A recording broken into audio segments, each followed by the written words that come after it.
This was an impressive and unprecedented funeral by Latin American standards and by probably most world standards. Many heads of state, a very, very low low-level U.S. delegation, certainly, but there were some very, very famous faces from the United States. A Hollywood actor, Sean Penn, was there, and probably more importantly, civil rights activist Jesse Jackson, who's joining me now. Reverend Jackson, thank you so much for being with us. I'd like to start by asking you to comment, to repeat something that you said at the funeral, which I thought was very important. You said that it was time for the United States and Venezuela, who, as we all know, have had such tense, such conflictive relationships over the last 14 years, to come together and to see what their common needs. The stakes are so high. Mutual benefit is so great. We must get beyond this kind of toying and talking politics. First of all, we should relate to Venezuela differently because it's our hemisphere. Only Mexico and has a bigger market, and Brazil. That's important. Second issue, the killer in America is not so much Al-Qaeda, it is the drug trafficking. So a renewed connection with Colombia and Venezuela and Mexico could save a lot of lives. Third thing, we're fighting big wars in the Middle East, positioning ourselves to protect oil. There's more oil reserves in Venezuela than there are in the Middle East. 4 days from Venezuela to America and 4 weeks from the Middle East to America. It's a lot of reasons why we should think through a renewed relationship. You met with Vice President Nicolás Maduro, very soon to be the interim president and could very likely be the next president to replace Hugo Chavez.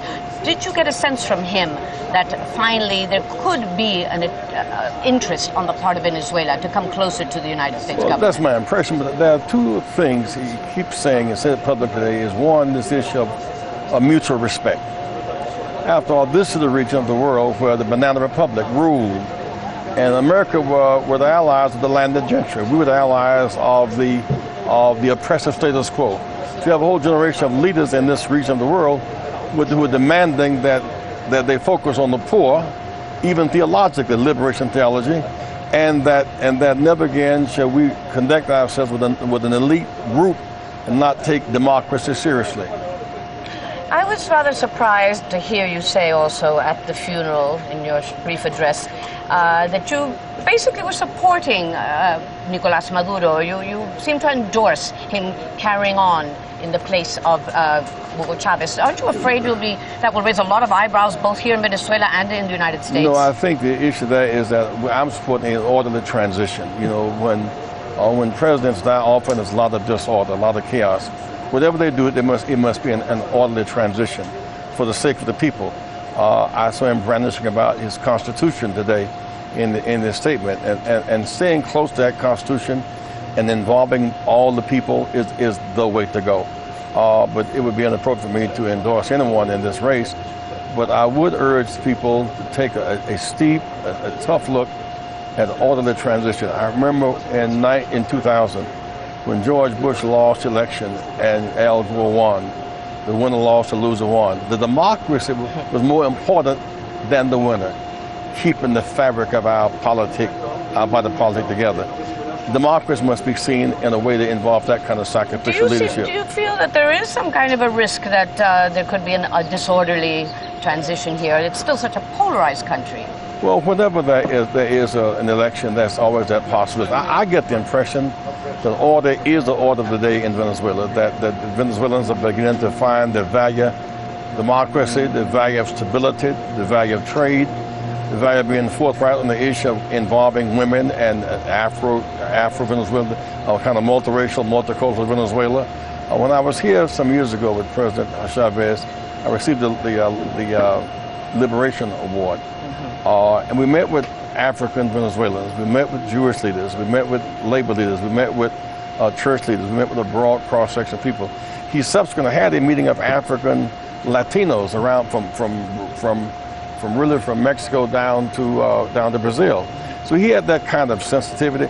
And I suppose you may have seen 1 million people come past his casket. I mean, I've never seen. It means that he was obsessed with being the poor people's hero. And so more people are eating a nutritious meal. More people are housed. More do have an education. It's unfinished business. He died so early, 58, 59 years of age. But his mission of turning riches, resource into bottom up, not just top down, has gotten through. Even I was in his office the day that Katrina struck in New Orleans. We were talking. He looked at the weather map. He said, "Reverend, this is the big one coming to New Orleans. This is the big one." It was Katrina. I left his office and went to New Orleans. The first company to have resources for the people in New Orleans was Citgo, was Venezuela. He offered to send 1,000 generators because people were in the dark.